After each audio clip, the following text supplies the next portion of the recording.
ముందుగా ఛానల్ని సబ్స్క్రైబ్ చేసి ఒక ఛాన్స్ ఇవ్వచ్చు కదా. మంచి మంచి వీడియోస్ అందిస్తాను. అలాగే ఈ వీడియోకి లైక్ కొట్టండి. మీరు సబ్స్క్రైబ్ చేయకపోవడం వల్ల చాలా వీడియోస్ మిస్ అవుతున్నారండి మనవి. హాయ్ వ్యూవర్స్, నేను మీ ప్రవీణ్. మీరు చూస్తున్నారు ప్రవీణ్ తెలుగు ట్రావెలర్ ఛానల్. ప్రస్తుతం అయితే నేను ఆంధ్రప్రదేశ్ రాష్ట్రం కడప జిల్లాలో ఉన్నటువంటి బ్రహ్మం గారి మఠంలో ఉన్నాను. మరికొద్ది రోజుల్లో ఈ కలియుగం అంతమయ్యి కొత్త యుగం మొదలవుతుందా? సముద్రంలో ఏం జరుగుతుంది? నెల్లూరు పట్టణం నీట మునగనుందా? కలియుగ అంతంకు ముందు శ్రీ పోతులూరి వీర బ్రహ్మేంద్ర స్వాముల వారు వీరభోగ వసంతరాయులుగా జన్మిస్తానని తాను రాసిన కాలజ్ఞానంలో చాలా స్పష్టంగా చెప్పడం జరిగింది. క్రోధినామ సంవత్సరం మార్గశిర మాసం శుద్ధ పంచమి సోమవారంన పునర్వసు నక్షత్ర కర్కాటక లగ్నంబున భూమిపైన అవతరించనున్నాను. అప్పుడు దక్షిణ భాగమున నా రాక తెలుపుచు ఒక గొప్ప నక్షత్రం ఉదయించును అని రాయడం జరిగింది కాలజ్ఞానంలో. అయితే ఈ క్రోధినామ సంవత్సరం మార్గశిర మాసం శుద్ధ పంచమి సోమవారంన పునర్వసు నక్షత్రం ఏ సంవత్సరంలో వస్తాయో ఇప్పుడు చూద్దాం. క్రోధినామ సంవత్సరం ప్రతి 60 సంవత్సరాలకు ఒకసారి వస్తుంది. తెలుగు సంవత్సరాల ప్రకారం ఒక్కొక్క సంవత్సరానికి ఒక్కొక్క పేరు ఉంది. అయితే మొత్తం 60 పేర్లు ఉన్నాయి. సరిగ్గా 60 సంవత్సరాల తర్వాత మళ్ళీ మొదటి పేరే ఆ సంవత్సరానికి వస్తుంది. అంటే క్రోధినామ సంవత్సరం అని చెప్పాల్సి వస్తే ప్రతి 60 సంవత్సరాలకు ఒకసారి ఈ పేరు గల సంవత్సరం వస్తుంది. అయితే ఈ క్రోధినామ సంవత్సరం గురించి ఇప్పుడే నేను ఎందుకు చెప్తున్నాను అంటే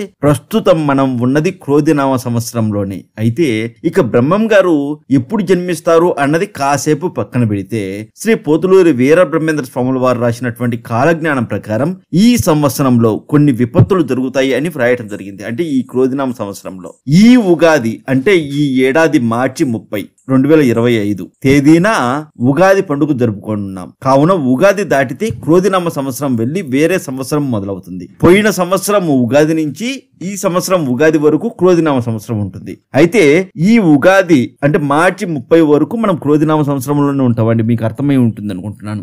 ఏవైనా జరగాల్సి వస్తే ఈ ఉగాది లోపు జరగాల్సి ఉంటుంది విపత్తులు. అయితే కాలజ్ఞానం ప్రకారం సూచించబడినటువంటి సంఘటనలు ఏంటో చూద్దాం. ఈ క్రోధినామ సంవత్సరంలో భారతదేశానికి యుద్ధమని, అలాగే రాజధాని మార్పని, నెల్లూరు నీటిమయమని 3 అయితే ఉన్నాయండి. క్రోధినామ సంవత్సరంలో భారతదేశం యుద్ధంలో పాల్గొంటుందని, దేశ రాజధాని ఢిల్లీపై బాంబుల దాడి జరుగుతాయని సూచించబడింది. ఇక రాజధాని మార్పు విషయానికి వస్తే ఈ సంఘటనల కారణంగా దేశ రాజధాని ఢిల్లీ నుండి ఆనెగొందికి మారుతుంది అని పేర్కొనబడింది. అలాగే నెల్లూరు నీటమయం అవుతుంది. క్రోధినామ సంవత్సరంలో నెల్లూరు ప్రాంతం నీటమయం అవుతుందని, అంటే భారీ వరదలు లేదా సముద్రపు ముంపు వంటి ప్రకృతి వైపరీత్యాలు సంభవిస్తాయని సూచించబడిందండి. ఈ ఏడాది మార్చి 30, 2025 తేదీన ఉగాది పండుగ జరుపుకోనున్నాం కదా. పంచాంగం ప్రకారం ఉగాది నుంచి తెలుగు క్యాలెండర్ కొత్త సంవత్సరం మొదలవుతుంది. ఏం జరిగినా ఈ ఉగాదిలోపే జరగాలి. ఒకవేళ అలాంటివైనా జరిగితే శ్రీ పోతులూరి వీర బ్రహ్మేంద్ర స్వాముల వారి రాక మొదలైంది అని చెప్పాలి కలియుగ అంతానికి. ఆయన బ్రహ్మం గారు చాలా స్పష్టంగా చెప్పారు, నేను రాబోవు ముందు అనేది చెప్పారండి. ఇక బ్రహ్మం గారి జన్మ గురించి చెప్పాల్సి వస్తే అంటే కొత్త అవతారం గురించి చెప్పాల్సి వస్తే క్రోధినామ సంవత్సరం మార్గశిర మాసం శుద్ధ పంచమి సోమవారంన పునర్వసు నక్షత్ర కర్కాటక లగ్నంబున భూమిపైన అవతరించనున్నాను అన్న మన ఛానల్ ఆధ్వర్యంలో నెక్స్ట్ జరిపించబోయే పూజ మహామృత్యుంజయ హోమం. దానికి సంబంధించిన పూర్తి వివరాలు ఇప్పుడు వస్తాయి. చూడండి ఒకసారి. నా మీద నమ్మకంతో, మన ఛానల్ మీద నమ్మకంతో ఒక అడుగు ముందుకేయండి. పూర్తి వివరాలు ఇప్పుడు వస్తాయి. చూడండి ఒకసారి. ఓం నమః శివాయ. అందరికీ నమస్కారం అండి. నేను మీ ప్రవీణ్. మీరు చూస్తున్నారు ప్రవీణ్ తెలుగు ట్రావెలర్ ఛానల్. మీకోసం నేను నేపాల్ నుంచి రుద్రాక్షలు అయితే తెప్పించానండి. రుద్రాక్షలు అంటే రుద్రాక్షలు కాదు, రుద్రాక్ష పండ్లు. ఇవి మీకోసమే. చూడండి, దగ్గరికి రండి. నేపాల్ నుంచి తెప్పించినటువంటి రుద్రాక్ష పండ్లు అండి ఇవి ఉన్నాయి కదా. ఇవన్నీ తొక్క ఉండేటన్ని పండ్లు. వీటిని నానబెట్టి మనం తీస్తే ఇలా రుద్రాక్ష అయితే బయటకు వస్తుంది. మనం బయట కొనేటి ఎంతవరకు అంటే ఒరిజినల్ అనేది మనకి డౌట్ ఉంటుంది. కానీ మన ఇంట్లోనే నానబెట్టుకుని మనమే బయటికి తీసి దేవుడి దగ్గర పెట్టి మనం ధరిస్తే నిజంగా ఎంత ఆనందంగా ఉంటుందో మీరే ఊహించుకోండి ఒక్కసారి. అంటే ఒరిజినల్ అని మనకే తెలిసిపోతుంది. అలాగే ఈ ఫ్రూట్ కూడా ఈ మామూలుగా పండ్లు ఎలాంటి స్మెల్ వస్తాయో అలాగే వస్తుందండి. మీరు మీ ఇంటికి వచ్చినప్పుడు మీరే చూసుకోవచ్చు. తొందరగా మీ పేర్లు గోత్రనామాలను నమోదు చేసుకోండి. కేవలం 999 రూపాయలతోనే ఈ మహామృత్యుంజయ హోమం జరపబడుతుంది మీ ఇంట్లో వాళ్ళ పేర్లతో. మీరు సింపుల్ అండి. మీరు చేయవలసింది మీ పేర్లు గోత్రనామాలు నమోదు చేసుకోవడమే. వాట్సాప్లో కానీ లేదంటే ఫోన్ కానీ చేసి మీ పేర్లు గోత్రనామాలు నమోదు చేసుకోవచ్చు. మీరు పేర్లు గోత్రనామాలు నమోదు చేసుకోవాల్సినటువంటి నెంబర్ 7981961643 7981961643. ఈ నెంబర్ కాల్ కానీ మెసేజ్ కానీ చేసి మీ పేర్లు గోత్రనామాలు నమోదు చేసుకోండి. మీరు కంగారు పడవలసిన అవసరమే లేదండి. మన ఛానల్ ఆధ్వర్యంలో నేను దగ్గరుండి ఈ హోమం మీ పేర్ల మీద జరిపించే ఆ వీడియో లింక్ కూడా నేను మీకు వాట్సాప్లో పెడతాను. అలాగే పూజలో ఉంచినటువంటి ఈ ఒరిజినల్ రుద్రాక్ష పండును నేను మీకు పంపుతానండి. 2 చొప్పున పంపుతాను. ఓకేనా? ఇదే రుద్రాక్ష పండు మీరు బయట కొంటే దాదాపు 300 రూపాయలు తీసుకుంటారండి. సో మనకు పూజతో పాటు రుద్రాక్ష పండ్లు కూడా వస్తున్నాయి. ఆలోచించండి ఒకసారి. ఓం నమః శివాయ.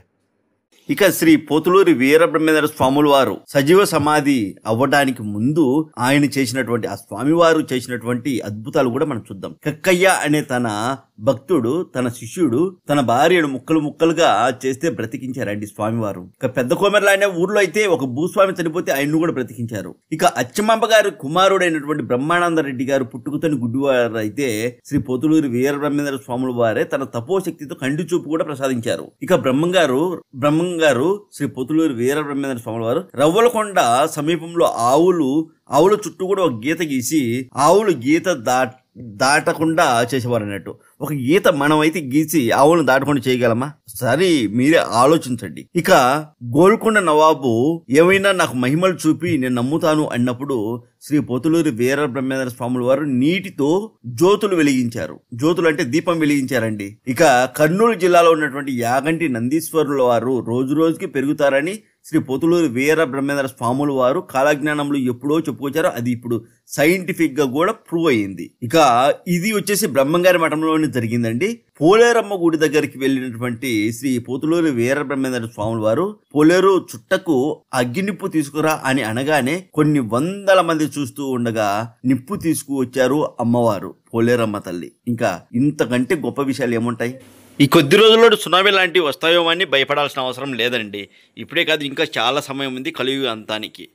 ఇక బ్రహ్మం గారు ఆయన రావడానికి ముందే ఈ కలియుగంలో ఎన్నో విపరీతమైనటువంటి విపత్తులు సంభవిస్తాయని చాలా స్పష్టంగా చెప్పడం జరిగింది కలియుగం ఈ కాలజ్ఞానంలో. ఇక నేను అందించిన ఈ సమాచారం మీకు ఎంతవరకు నచ్చిందో, ఎంతవరకు అర్థమైందో కూడా నాకు తెలియదండి. కానీ ఒకవేళ అర్థం కాకపోతే మళ్ళీ వినండి. ఓకేనా? ఈ వీడియోకి లైక్ కొట్టండి. ఈ వీడియోని మీ ఫ్రెండ్స్ కు, ఫ్యామిలీ మెంబర్స్ కు షేర్ చేయండి. ఓం నమః శివాయ, ఓం నమో నారాయణాయ, ఓం ఐం శ్రీమాత్రే నమః. హరి ఓం. ఇకపోతే ఈ మహామృత్యుంజయ హోమం జరిపించుకోవడం వల్ల ఏంటి ఫలితాలు ఏంటి అంటే, శాస్త్రాలు మన పురాణాలు చెప్పేదాని ప్రకారము చాలా స్పష్టంగా ఋగ్వేదం మరియు యజుర్వేదంలో చెప్పబడిందండి.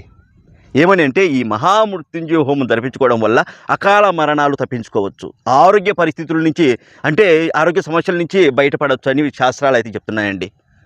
చాలామంది అంటారు మాకు ఆరోగ్యం సరిగానే ఉంది కదా, మాకు ఎలాంటి అంటే ఏం జరగట్లేదు అని. కానీ ఇప్పటివరకు జరగడం కాదు, ఇకపైన జరగకుండా ఉండడం కోసం చేయించుకునేది ఈ మహామృత్యుంజయ హోమం అండి. అంటే సడన్గా అనుకోకుండా కొన్ని యాక్సిడెంట్లు ఇలాంటివి ఉంటాయి కదా, వీటి నుంచి బయటపడడానికి ఈ మహామృత్యుంజయ హోమం జరిపించుకుంటారండి. నా మీద నమ్మకంతో, మన ఛానల్ మీద నమ్మకంతో ఒక అడుగు ముందుకేయండి. పూర్తిగా పూజకు సంబంధించిన వీడియో నేను మీ వాట్సాప్కే పంపుతానండి. మీ పేర్లు గోత్రనామాలు చదివేది పూజ మొత్తం కూడా మీరు వీడియోలో చూసుకోవచ్చు. తర్వాత పూజ అంతా అయిపోయాక ఈ ప్రసాదాలు మీ ఇంటికే నేను పంపడం అయితే జరుగుతుంది స్పీడ్ పోస్ట్ ద్వారా. ఓకే, మీరు మార్చి 28వ తేదీ మాస శివరాత్రి రోజు తిరుపతిలో చాలా గొప్ప స్థల పురాణం కలిగినటువంటి తిరుమల క్షేత్రానికి దగ్గరలో ఉన్నటువంటి తిరుపతిలో ఈ మహామృత్యుంజయ హోమం ఉంటుంది. వీలైనంత తొందరగా మీ పేర్లు గొత్తన వాళ్ళని నమోదు చేసుకోండి. ఓం నమః శివాయ, శ్రీమాత్రే నమః.